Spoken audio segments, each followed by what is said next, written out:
বিসমিল্লাহ।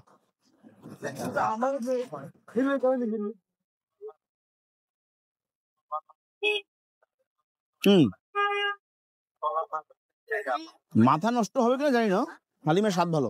কি শোনেন ভাই, রাস্তার পাশে হালিম, দাম মাত্র 30 টাকা। যদি আপনি আশা করেন এর মধ্যে আপনার রানের খান্ডি খান্ডি চাক্কা চাক্কা গোস্ত দিয়ে আপনার হালিম দেবে, অথবা নলি, অথবা বিশাল বিশাল নড়ি, কি জানি বলে, ক্যালসিয়াম ওয়ালা নলি, অথবা রগ, হ্যাঁ এই সমস্ত কিছু আপনি পাবেন না।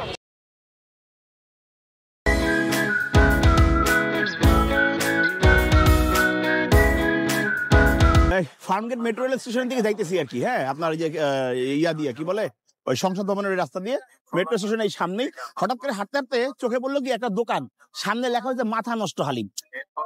একবার পাগলা হালিম খাইছিলাম, পাগলা হালিমের ডালের স্বাদ ভালো ছিল কিন্তু ওভারঅল এক্সপিরিয়েন্স খুব ভালো ছিল না। তো এই মাথা নষ্ট হালিম কি দেখে কিউরিসিটি দমাইতে না পারে এখানে দাঁড়ায় গেছি, একটু মাথা নষ্ট হালিম খাবো আর সেটা ভিডিও করে আপনাদেরকে দেখানোর চেষ্টা করতেছি, আর আমার নিজের মন্তব্য জানানোর চেষ্টা করতেছি। মাথা নষ্ট হালিম 30 টাকা করে বাটি, দেখি এর মধ্যে কি আছে। আসসালামু আলাইকুম, welcome to channel Hasan sir. Farmgate থেকে, ফার্মগেট মেট্রো স্টেশনের সবচেয়ে পিছনে যে গেটটা, সেই গেটটার সামনেই এই মাথা নষ্ট হালিম। আসেন দেখি এর মধ্যে কি আছে।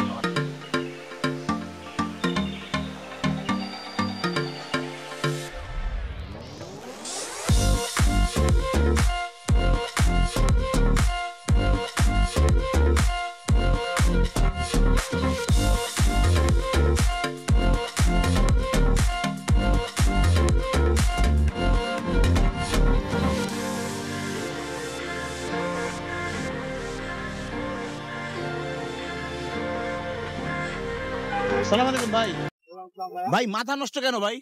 এটা ভাই মাথা নষ্ট, এটা একটা নাম, মানে নামের খাইলে আবার পাগল টাগল হয়ে যাবো না তো? না খাইলে পাগল হবো না, কিন্তু এটা আসলে মাথা নষ্ট যেরকম নাম, এটার ভিতরে আসলে একটা কিছু আছে। আপনি কি এরকম কিছু বলতে চান যে আসলে মাথা নষ্ট আবার খাইতে আসবো দৌড়াইয়া নাকি? হ্যাঁ তাই। আসেন দেখি মাথা নষ্ট করি। দেন ভাই, আমাকে আমাকে এক বাটি হালিম দেন। এই হচ্ছে 30 টাকার মাথা নষ্ট। নিচে আলগা জানি পাতিল থেকে কি দিছে। আচ্ছা দেখি, এই যে একটু ছাট মাঠ দেখা যাইতেছে, কিন্তু ওই পাগলা হালিম মতন ভাই হাড্ডির গুঁড়া নাই। 30 টাকায় ওইটা দামি হালিম নিয়েছিলাম, 60 টাকা বাটি নিয়েছিলাম, ওটা হাড্ডি দিয়ে ভরা ছিল। দেখি এটা কি অবস্থা, মাথা নষ্ট কেমন হয়। বিসমিল্লাহ।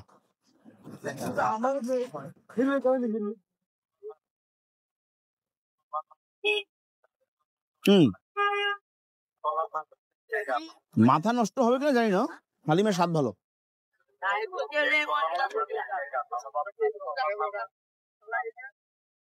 আর ভিতরে যে উপাদানগুলো দেওয়া আছে আপনি খাইতে পারবেন, হয় রগ, নয় রেওয়াজের অংশ, নয় ছাট, ওই মাথার মাংসের হাড্ডি টাড্ডি এগুলো। এই যে আমি একটু করে মুখে খাচ্ছি।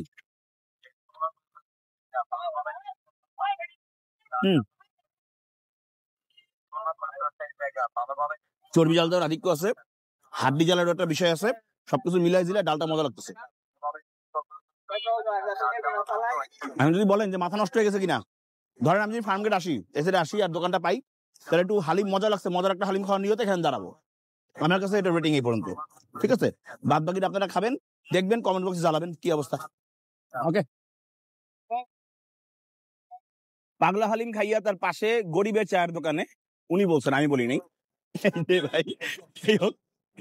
চা খাইতে খাইতে ফিনিশিং দিচ্ছি। শোনেন ভাই, রাস্তার পাশে হালিম, দাম মাত্র 30 টাকা।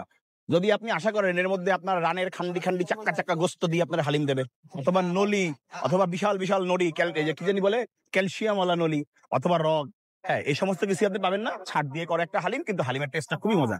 ওই যে কোনো এক জায়গায়, নাম না বলি, বিখ্যাত হালিম খেয়েছিলাম, যে হালিমের মধ্যে আসলে হাড্ডিতে আমার দাঁত মুখ কেটে গেছে আর কি। হ্যাঁ, তো সেটা কিছু হয় নাই, যতটুকু দিছে বাটিতে চিবাই চাবাই খাইছি। রাস্তার পাশে হালিম হিসেবে যদি মনে করেন যে ভাই আমি খাইলে আমার পেট খারাপ হবে, তাহলে ভুলেও এদিকে আসবেন না। আর যদি মনে করেন আমার মতন আয়রন পেট, আলহামদুলিল্লাহ, যা খাই তাই হজম হয়ে যায়, তাইলে একবার এসে ট্রাই করতে পারেন। এখন যদি আপনি আমাকে বলেন যে আমি 10-এ কত দেবো, আমি এক কথায় এটা উত্তর দিই, নাম্বার না দিয়ে। ধরেন আমি আমার এলাকায় ব্যস্ত, আমি দৌড়ে এখানে হালিম খাইতে আসবো না, কিন্তু যদি আমি ফার্মগেট আসি, আমি এখানে একবারটি হালিম খেয়ে যাবো, আমার কাছে ভালো লাগছে। এবার আপনারা বুঝে জানেন আমি 10-এ কত দেবো। ঠিক আছে, সবাই সবার জন্য দোয়া করবেন, আপনার সৃষ্টিকতার হুকুম মেনে চলবেন। তাই আমন্ত্রণ, আইসিন পুরানা পল্টন। আল্লাহ হাফেজ।